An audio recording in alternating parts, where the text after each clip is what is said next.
Hey everyone, it is after hours on October 17th on a Friday.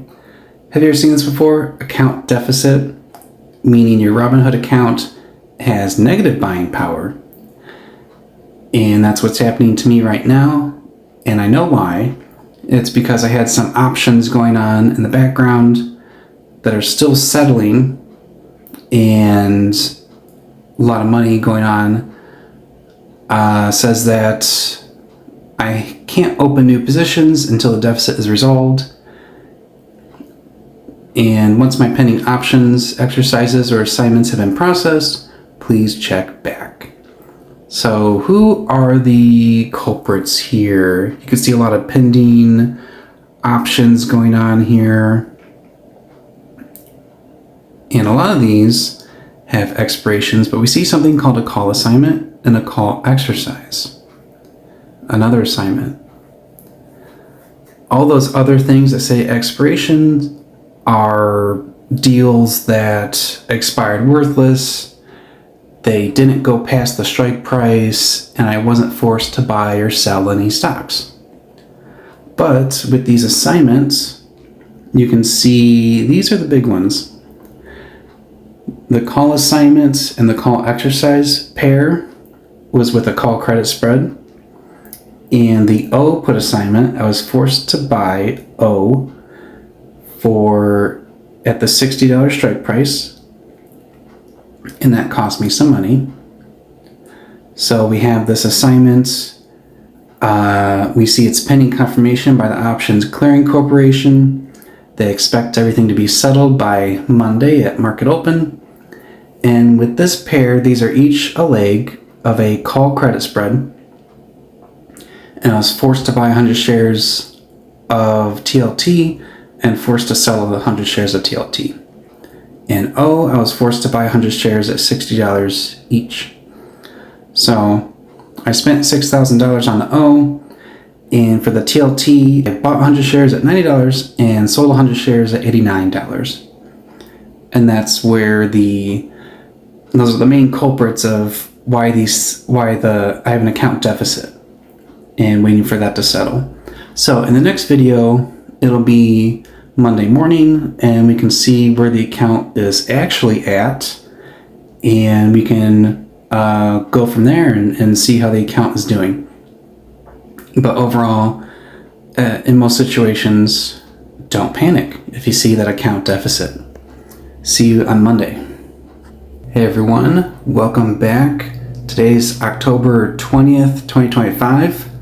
We're going to go over the portfolio and just see what's been happening since last time we met.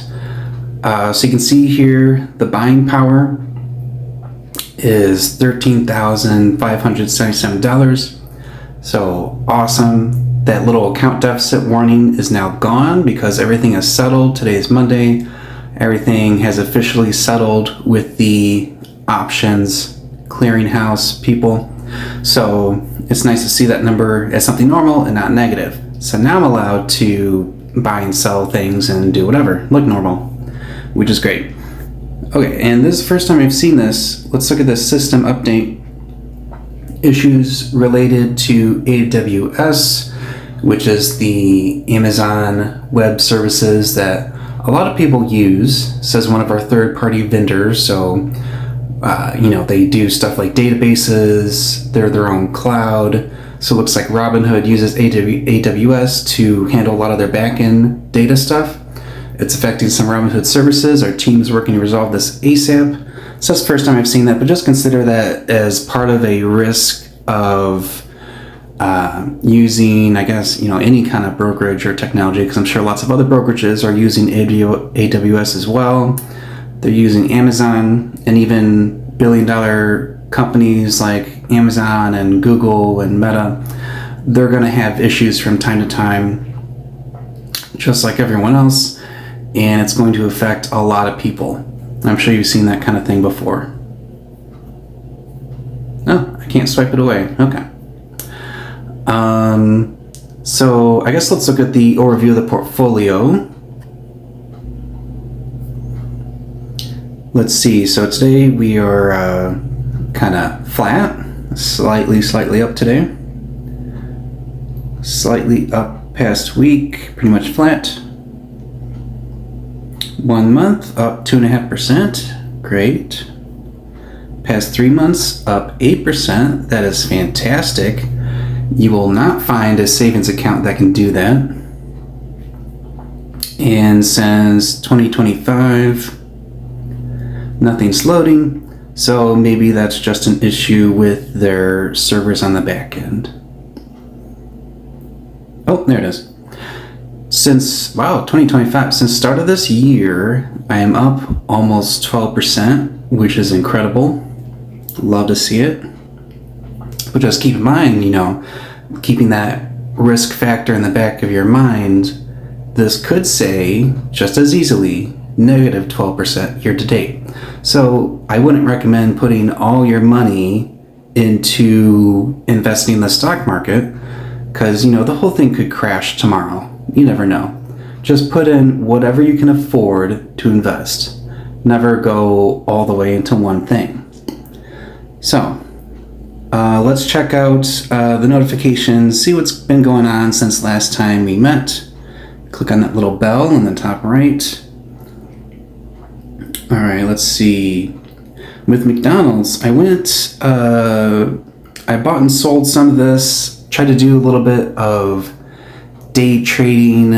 It wasn't as quick as I thought it would be, because I think I put in my, I bought an order, and then I went to sell it for, I think, a limit of something like around 3%. Waiting for the stock to pop up 3%, and then sell it. And it didn't execute within the day. It just did it like the next day or the day after that, something like that. So it wasn't as quick back and forth. I'm starting to venture into day trade and play with McDonald's in order to do that, but the price was just too big of a gap for me to do it within one day. So I'm still learning on that. More to come on that in the future once I get better at it. Let's see, Cracker Barrel, what's going on with that? So I had a call option, it expired. Latest on that was on September 30th. I opened up a Cracker Barrel call credit spread, betting on the price that it would go down or at least stay below that strike price. And I received $65 to open it. Looks like it expired. Let's look at the details.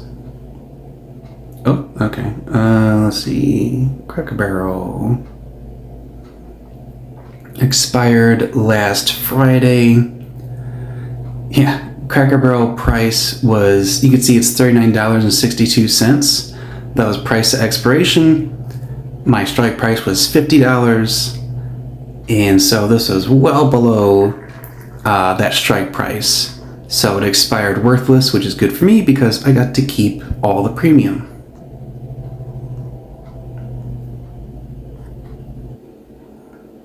Moving right along, and we have YMAX Magnificent 7 Fund. Let's look at YMAG. So I had a call option in my account. It expired last Friday. What's that all about? YMAG.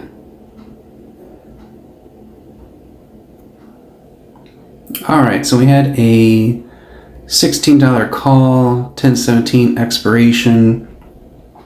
Price of expiration was $15.14 with a $16 call. What this means is that I owned 100 shares of YMAG, and since the expiration price stayed below my strike price, those 100 shares were never called away from me, so I get to keep the shares, and I get to keep the premium that I received for opening up that position. And expired worthless, so I keep the shares, and it's worthless to the person on the other end of the deal, and they never got to take my shares away from me.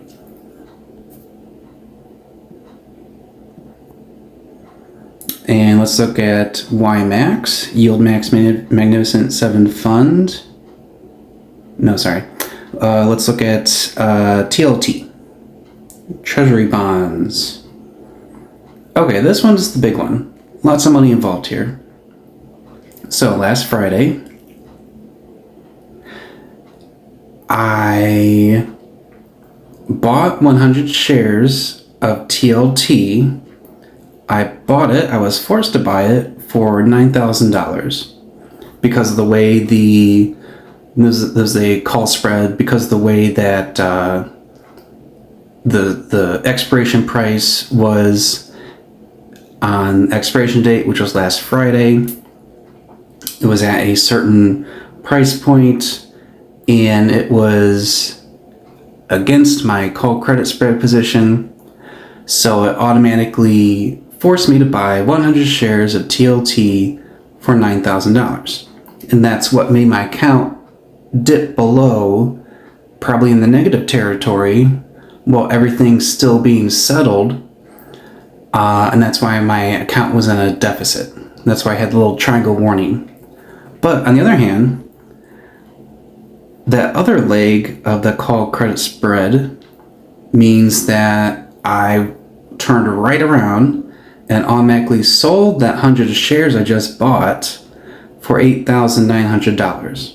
So I was forced to buy 100 shares for $9,000. I automatically sold 100 shares, those same 100 shares, for $8,900.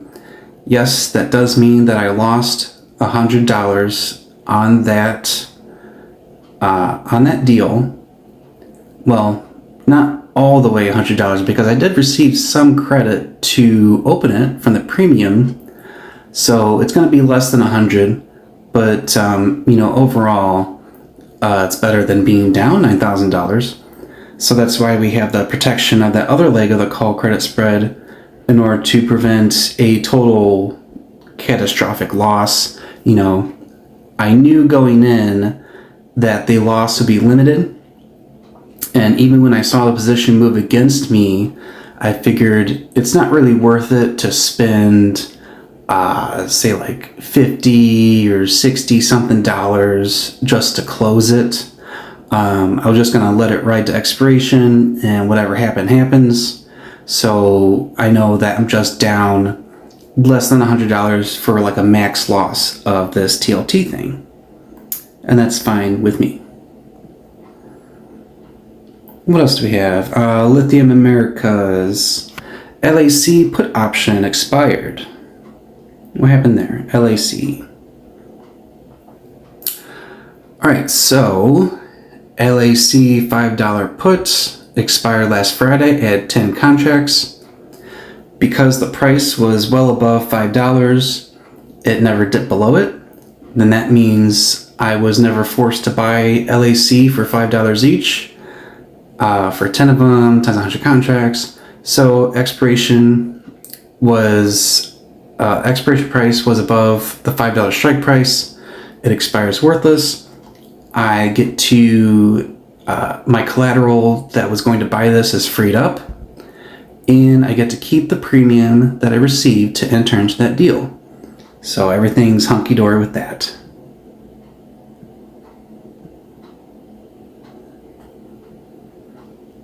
Now we're going to look at the YMAX Ultra Option Income, otherwise known as ULTY.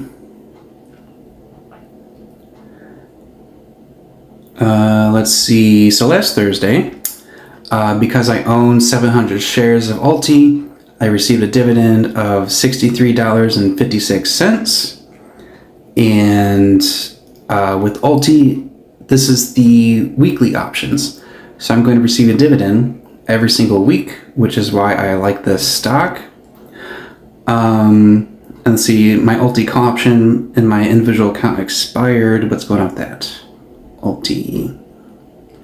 It's not very specific, is it? Because I think I have several ULTYs out there. Nope, just one. Let's look at it. Expired last Friday. Nothing's loading, but I believe it was a call option that I had sold a while ago, and because it never met the strike price, it expired worthless. The shares were not called away from me. I got to keep the 100 shares, and keep the premium for getting into that deal. Yeah, there we go. $7 call expiration. I'm surprised I was even able to get a deal executed on a $7 call, because I'm having trouble getting it to execute on the $6 call. Lots of trouble getting into that. But because the ULTY price was below $7 call, it was never called away from me. I got to keep the stock. I got to keep the money I received to get into that deal. So this one was a winner.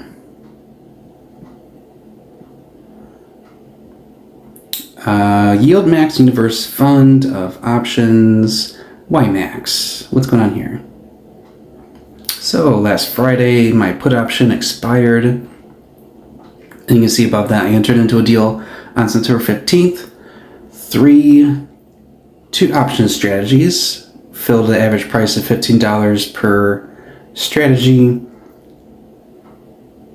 Look at the details,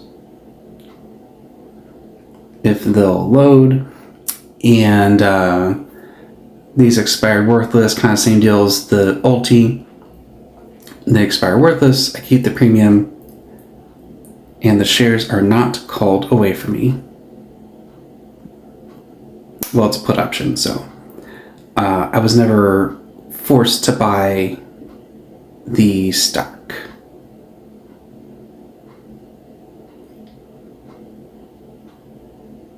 Yeah, so you can see there 2 legs to each of these strategies. So it was a put roll from 919 pushed out to 1017. My realized profit was $18 for everything, which is not bad.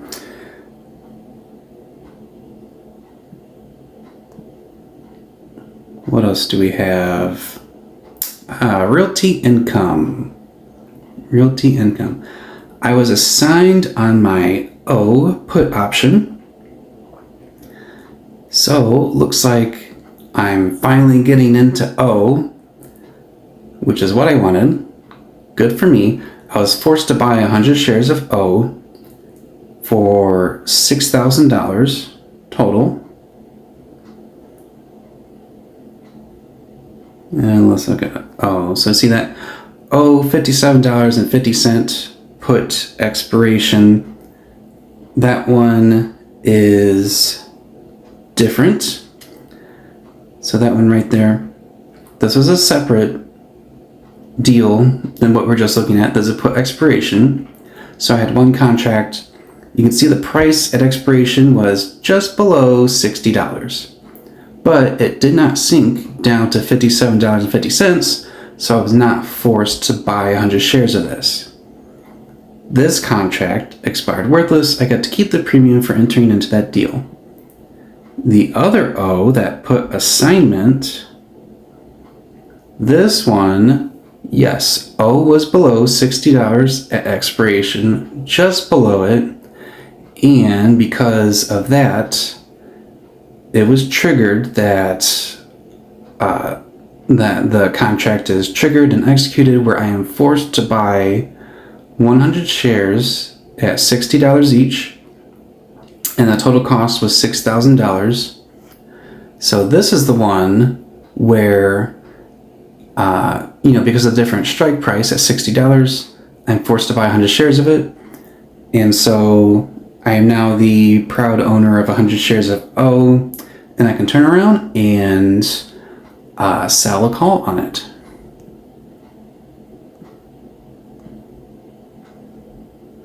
Okay, so that's what's been going on in my account since then. And with the collateral freed up and everything is now settled, you can see the buying power is above 13,000. So that's a lot of money to consider what to do with next. I'm definitely going to have to think about where I can put that. You can see 1, 2, 3, 4, 5, 6 ULTYs are here. So one of the things, I do have 7 ULTYs. So I'm going to view ULTY options, And we're going to go out to the future, I don't know, maybe November 28th. Will anyone take a $6 call? Has some open interest, no volume today, but we're just going to throw it out there. We'll sell a call, one of those at 0.05, which is the lowest I can go. Click on that limit order. We're going to switch it to good till canceled. And click review. Saying I'm agreeing to sell 100 shares of ULTY for $6 each on or before November 28th. If I'm not asked to sell ULTY by then, I'll keep the collateral on the full $5 credit. Swipe up. Pending. And placed. And I really doubt this will get filled because none of my other ones are filled, but I just want to go ahead and now that the account deficit is lifted, I'm able to sell a call on 100 of my shares. So I just want to take care of that and just put it out there. And I guess it's fine if it never executes. I just want to put those out there. I do want to keep these ULTYs. I wish there was more volume on this so then I can actually be getting some premium income on selling calls on these, but unfortunately they're just no one's biting. But that's something to consider with options that can happen. You can see here I have some credit spreads. These are the active ones going on here, and we will scroll down to the profit and loss because I'm curious how that's been going, especially with a little bit of loss I experienced on those TLT spreads. So let's click on that. Let's look at past month. Hey, look at that. Past month, overall, I am up 6.4% or $886. That is awesome. Let's see, you can focus on different things. I didn't trade any crypto, so that's going to be NA, nothing there. Stocks down $70 the past month. I guess that considers that call assignment as part of the stocks, which is strange. In options for the past month, down $70. So you can just take a look at what's been going on the past month.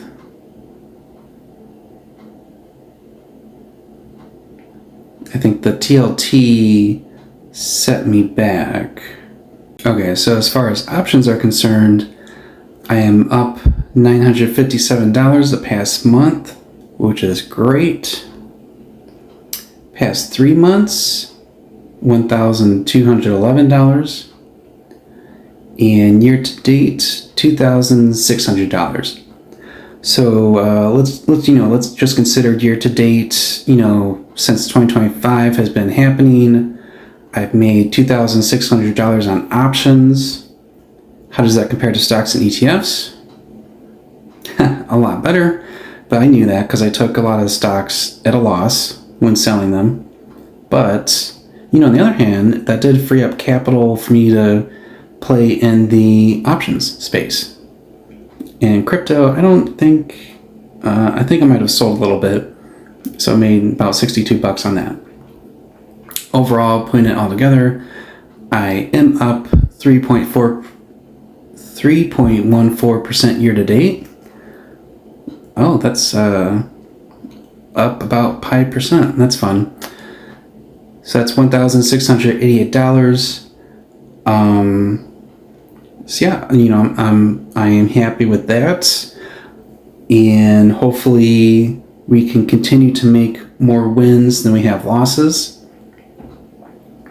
Let's see. Actually, I want to go to O.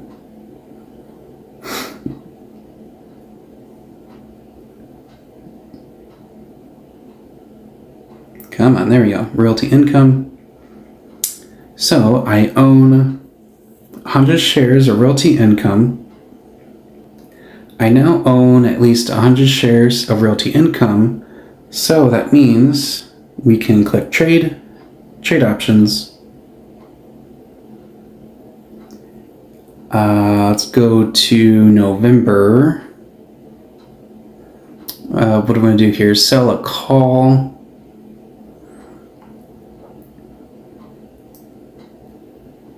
And I do want to hold on to O. I do want to sell calls on it, and I do want to receive dividends for holding on to it. So we can pick something, a high strike price, not that much interest in it. Not sure if that one would execute or not. This one does have some volume. It's a good amount above the strike price of, it's a good amount above what it currently is trading at, which is around $60. And so I would go with this one, hopefully. So let's sell. Switch to good till canceled. Limit price, very low limit price, which is fine because I'm more concerned with making at least a little bit of money on the premium, but I'm more concerned with just the safety net of that this isn't actually going to execute and have my shares called away from me. I just want to collect a little bit of premium for holding on to these shares, and I want to collect the dividends. So let's click review. I'm going to sell 100 shares of O for $67.50 each before on November 21st. If I'm not asked to sell them by then, I'll keep my collateral in the full $5 credit.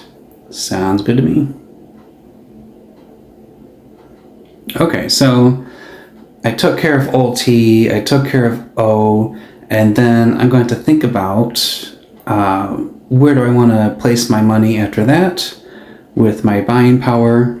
So something to think about, not make any rash decisions with it. So that's how the portfolio is doing today. I hope to see you next time. If you found this video helpful, please like the video and subscribe, and I will see you next time. Thanks for watching.